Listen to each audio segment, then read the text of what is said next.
Et si, pour découvrir le monde au ralenti, on reprenait le train ? Et si finalement, ce n'était pas la destination l'important, mais plutôt la route qui y conduit ? En abandonnant l'avion pour privilégier les trains régionaux, les trains de nuit ou les trains grande ligne, j'ai eu envie de retrouver le goût de l'évasion à 2 pas de chez moi ou à l'autre bout de l'Europe. C'est ce que je fais bien entendu avec la France baladeuse depuis 3 ans, mais aujourd'hui, j'ai envie d'aller encore un peu plus loin en t'emmenant en itinérance sur les rails. Autant de morceaux de France et d'Europe à croquer en podcast, le temps d'une échappée feuilletonnée à picorer chaque semaine à la pause déjeuner. Chouchou, le podcast qui te remet sur les rails, raconte des histoires d'escapades ferroviaires pour t'aider à t'évader, t'inspirer et pourquoi pas imaginer ton prochain voyage en train dans ta région ou beaucoup plus loin.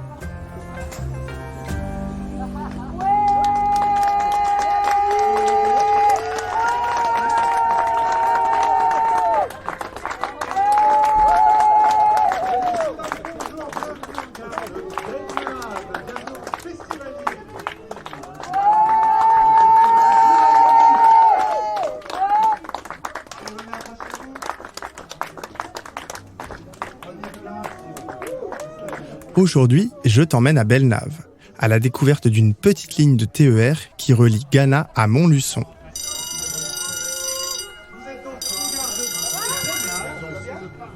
Ce tronçon de rail qui serpente au-dessus des vallées de la Sioule et de la Bouble a été construit au XIXe siècle par la Compagnie des chemins de fer Grand Central de France. À l'époque, son fondateur, le duc de Morny, avait un projet fou. Créer une grande ligne transversale pour relier Bordeaux à Lyon. Fermée en 2012, cette ligne devrait, on l'espère, revoir le jour dans les prochaines années grâce à Railcoop. Durant 4 jours, je me suis promené entre Gannat, Belle-Nave et Louroux, à bord d'autorail de la SNCF ou d'un train touristique, à la rencontre de celles et ceux qui vivent et travaillent le long de cette ligne de chemin de fer. Durant ce voyage, j'ai croisé la route de Véronique, une carnettiste gaga de train, d'Henri, un chef de gare passionné de vieilles locomotives, d'Armelle, une herboriste devenue magicienne des tisanes, et d'Arnaud, maire d'un tout petit village d'à peine 250 habitants. En voiture, c'est parti pour un nouvel épisode de Chouchou. Chouchou.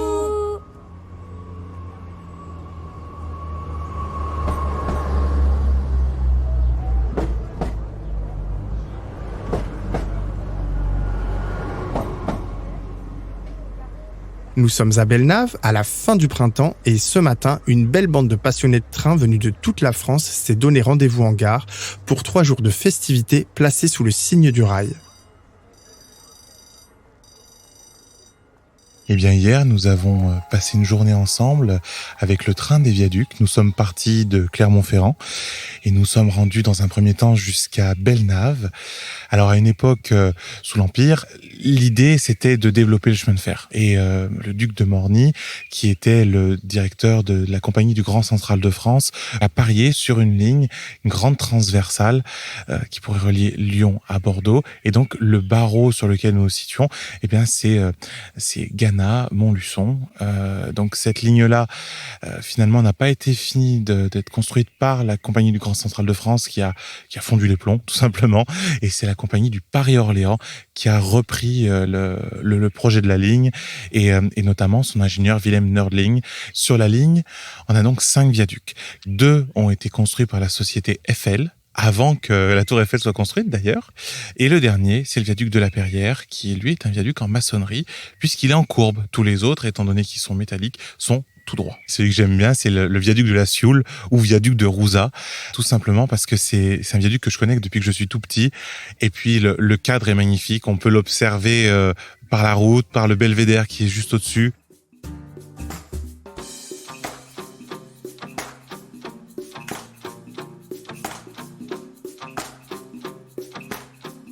Est-ce que tu es déjà monté à bord d'une locomotive BB 67400 ?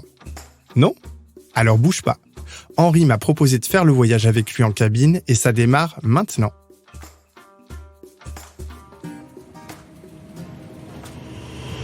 Eh bien, nous sommes dans la cabine d'une locomotive BB 67400 construite dans les années 70. Donc c'est une locomotive qui fait 2500 chevaux, qui a un moteur diesel d'environ 100 litres de cylindrée. Et donc là, on est dans la cabine de conduite, on écoute le moteur et les réducteurs qui ronronnent tranquillement. Voilà, on met un petit coup de frein pour abaisser la vitesse, puisqu'on va s'approcher tout doucement d'un des viaducs sur lequel on va devoir s'arrêter. Voilà, donc maintenant que la vitesse est redevenue normale, on peut défreiner, on se laisse glisser jusqu'au prochain arrêt. Donc viaduc de la Bouble, arrêt à 16h05 au kilomètre 363,700.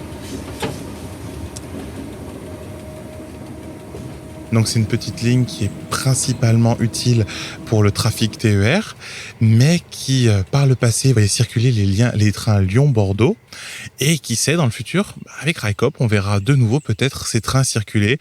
Nous, ça va ne faire que nous rajouter du travail, et ça va pérenniser la ligne. Et en fait, c'est ce qu'on souhaite tous. Nous, notre but, c'est de faire circuler des trains, quelle que soit l'étiquette, de manière impartiale. Et donc, plus on a de trains, mieux c'est. Comme tout le réseau, il y a d'énormes travaux à faire. C'est un enjeu, la maintenance du réseau. On a des contrats-plans État-région qui sont signés, c'est-à-dire que l'État finance, les régions aussi, sauf que les finances des régions sont pas extensibles. Et donc, faut aller trouver l'argent là où il y en a. Donc, l'État, pour moi, devrait prendre une place beaucoup plus importante pour le financement de ces travaux-là. Longueur 180 mètres, hauteur 59 mètres.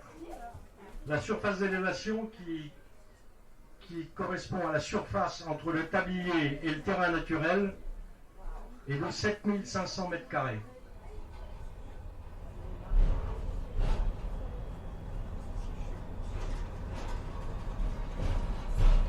Merci beaucoup.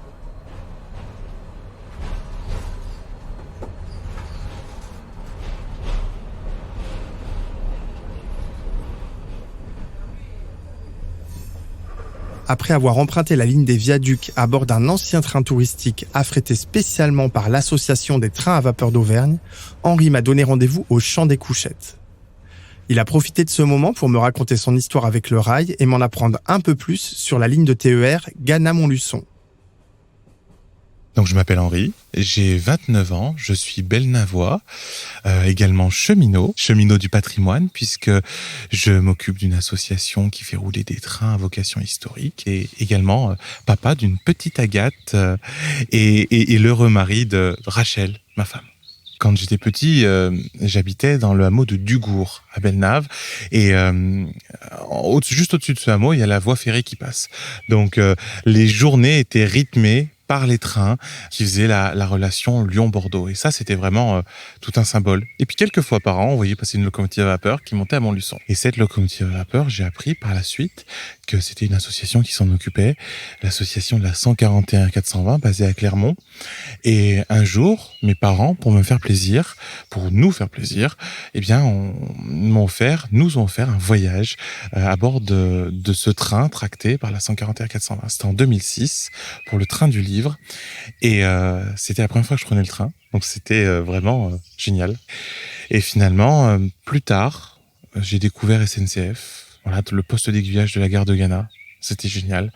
Et j'ai eu l'occasion, en troisième, de faire mon stage de découverte à la gare de Gannat. Et un collègue, qui s'occupait de moi, qui m'avait accueilli à l'époque, qui est désormais mon collègue, m'a fait découvrir le poste d'aiguillage de la gare. Poste des années 30, on sent les odeurs d'huile, de bois, de vieilles mécaniques, et c'est génial. C'est toute une atmosphère, et je me suis dit, c'est ça que je veux faire, et je travaillerai à SNCF plus tard.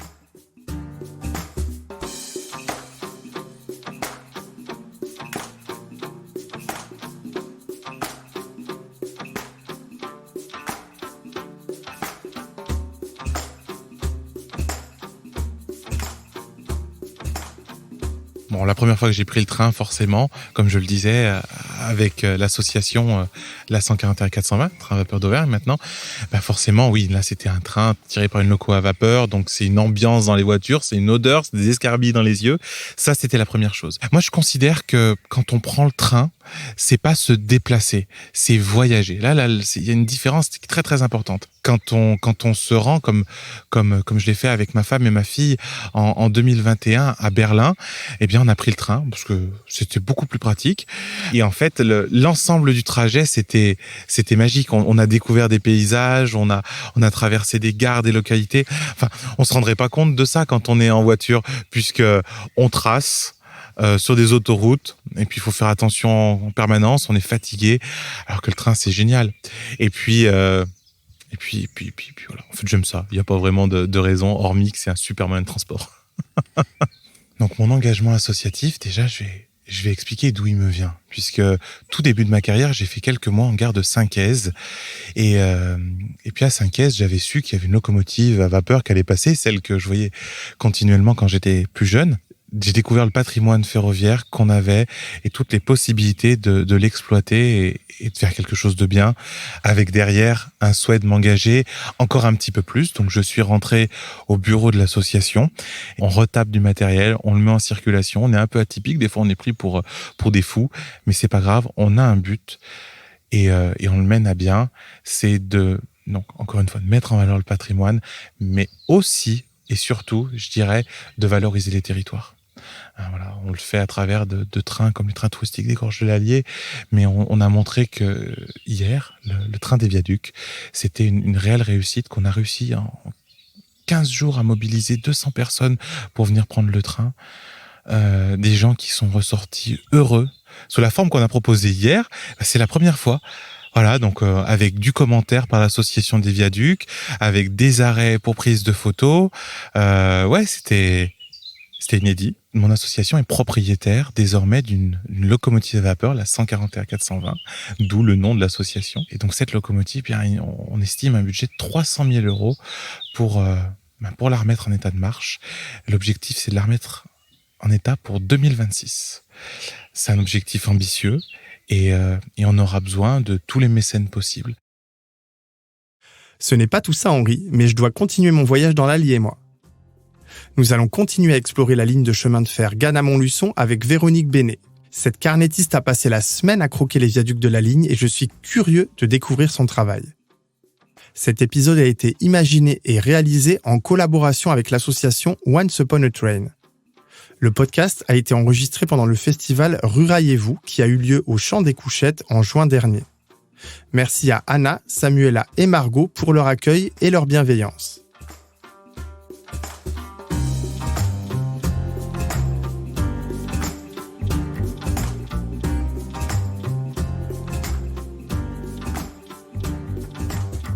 Pour en savoir plus sur l'association Once Upon a Train et sur la ligne de chemin de fer Gannat-Montluçon, rendez-vous sur le blog de la France Baladeuse.